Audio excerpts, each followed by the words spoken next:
Thanks a lot, DMC and NABH, for the kind invite, and my gratitude to all the dignitaries, Professor E.K. Agarwal, my teacher, Dr. Kalra, who was also my teacher in pediatrics when I was doing my residency there, and Dr. Girish Tyagi, chairpersons.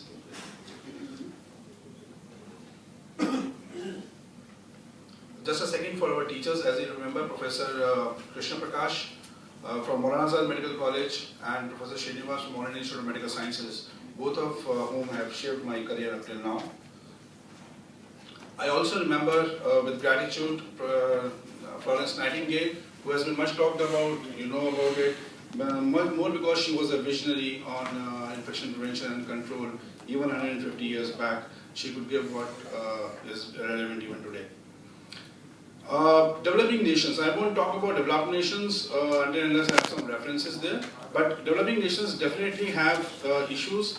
And when I talk about it, please understand that we are not talking about a few select hospitals or healthcare institutions in tier 1 or metropoles of India. We are talking about the country as a whole and other developing nations in the world. So the risk is definitely much more. It's been gauged at 2 to 20 times higher risk in the developing nations as compared to the developed world. Unsafe blood transfusion practices, reuse of contaminated syringes. We all know about the stories which keep on coming out in the newspapers. And obviously there is a general lack of effective infection prevention and control program. Let's be very candid about it. We are since 2000, actually we are coming into the realm of infection prevention and control as a nation. And more so in the past 5 or 6 years that I have seen. There is a tremendous stride, but still a lot needs to be done. And what we find is that there is a general unsafety in the conditions in developing countries. We have inadequate hygiene conditions, poor infrastructures, overcrowding, understaffing. We are all aware about this situation. Inadequate, insufficient equipment, lack of microbiology inputs. I still, being a microbiologist, looks like a biased thing, but still, I would say that the microbiology inputs are never utilized to the core. Some deficiency on microbiology's part also, and they should move more into clinical realms.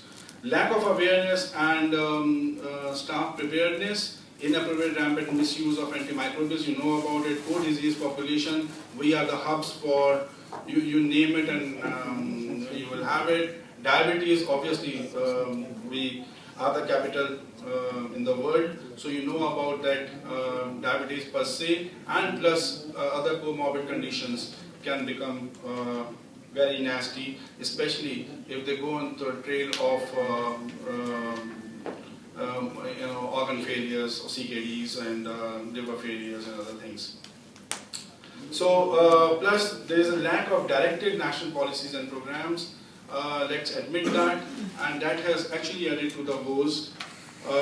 Now that is not only India, it is throughout the developing world that we find all these things prevalent. So we should not curse the nation as such or our political leadership, but at the same time admit to the facts.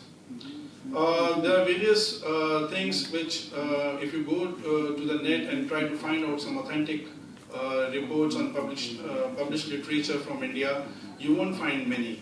And whatever has been done is not, from our point of view, if you look at it, it's a very haphazard, it is non-standardized, and nobody knows how they were actually calculated and how the various figures were brought in.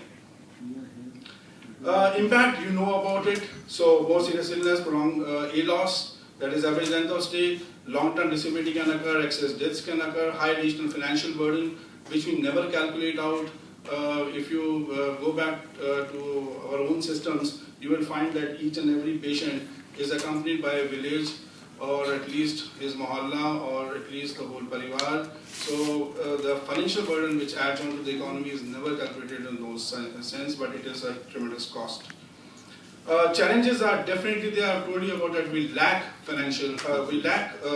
substantial published data, and obviously nobody knows how to standardize it. Even if we are measuring, I'm saying that there are very few hospitals which are indulging into it, but more or less across India, we do not have standardized definition of retrieving or calculating, retrieving, evaluating, and such like things.